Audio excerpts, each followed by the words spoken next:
Welcome dear learners. Welcome to the lecture series on investment management.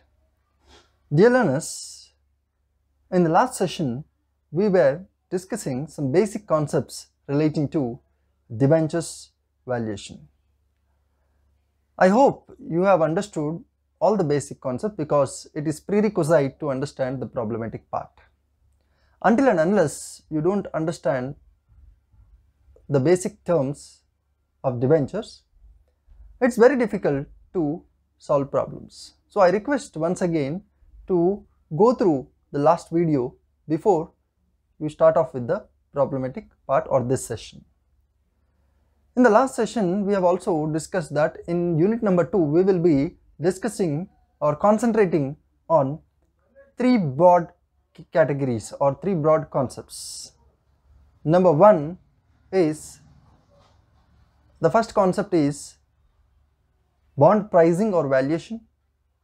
The second concept is bond yield. And the third concept is bond duration. So today in this session I would like to take up the concept number 1, that is bond pricing, bond valuation. So under this concept you will be learning how to price a bond, how to determine the price of the bond.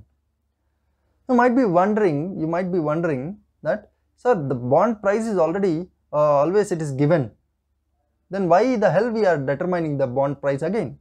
Or if you go to a market for buying a bond, there also we can know the price of the bond, then why you are saying that again we need to determine the price of the bond? Yes.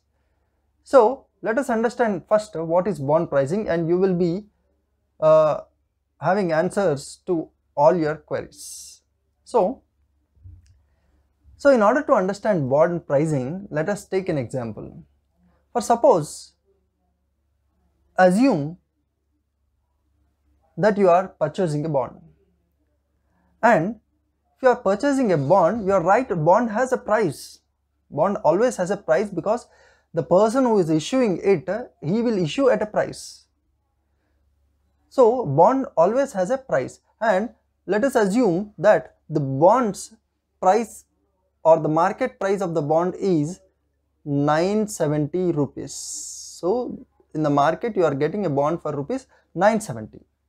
Now, so if you purchase a bond by investing 970 rupees today, so this is called market price.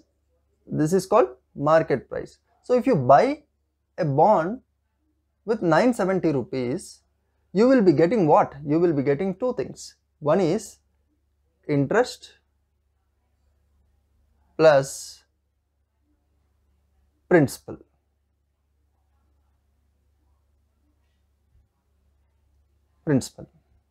So you will be getting two things.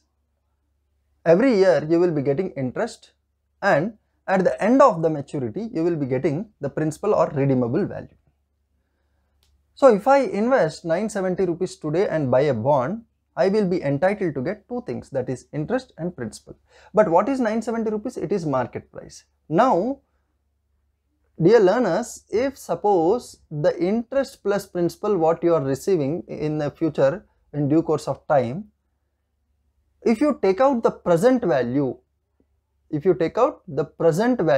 of these future cash flows, then this present value is termed as intrinsic value or true value of the bond.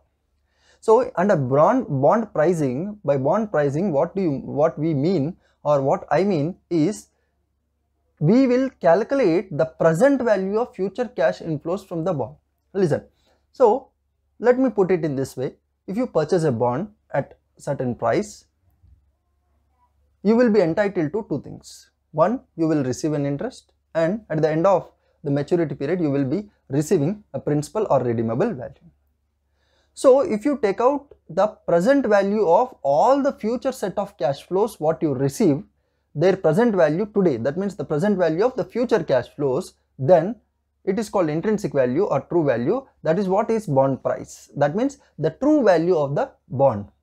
So what we will do with this intrinsic value? Yes, I am coming to the point.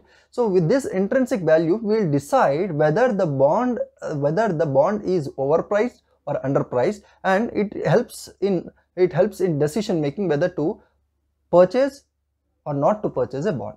That means this intrinsic value, by calculating the intrinsic value, we will compare this intrinsic value with the market price. Then we'll see whether the market price, whether the bond price in the current market, is it overpriced or underpriced, and with the help of this information, we will be making the decision whether to purchase or not to purchase a bond. So this is all what we will be doing in this unit, this concept number 1. Now let us understand a formal definition of this bond pricing. So as I said, bond pricing means the present value of future cash inflows from the bond. Now future cash inflows means you will be receiving two things. Future cash inflows means, one, you will be receiving interest plus redeemable value or principal.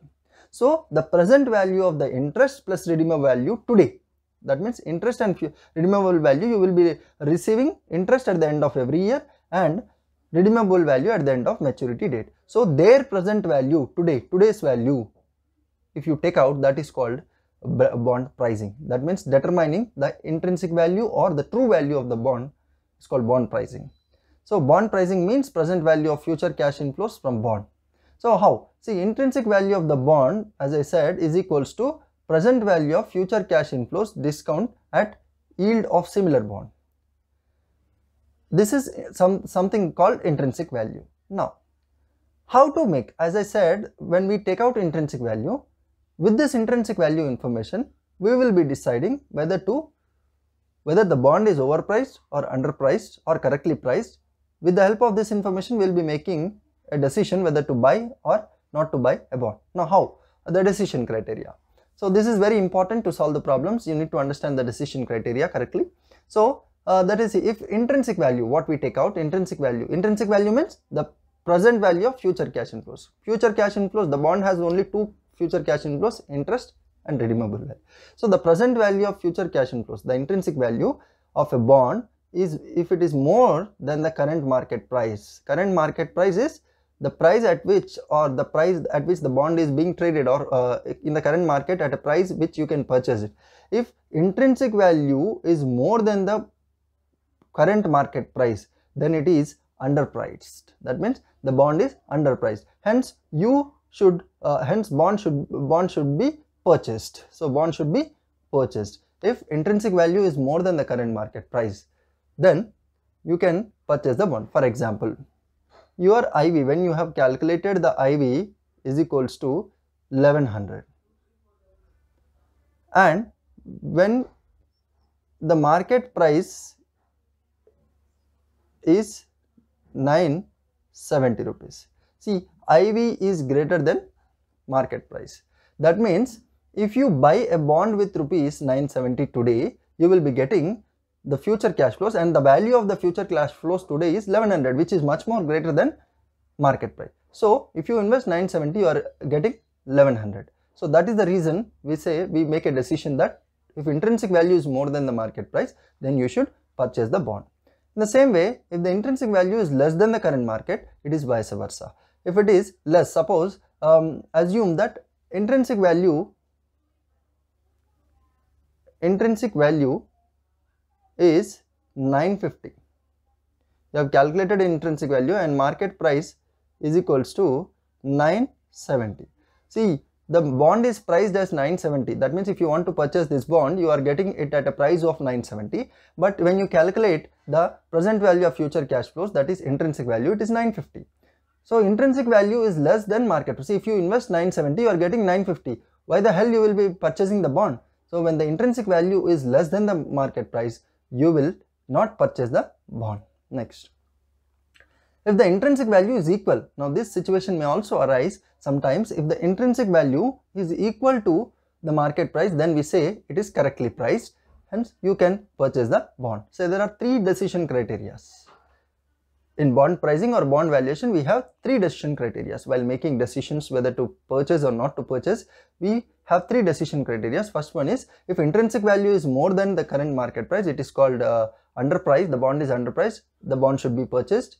and if the intrinsic value is less than the current market price, then the bond is overpriced, it should not be purchased, and if the intrinsic value of the bond is equal to the current market price, it is said to be correctly priced and you can purchase the bond still.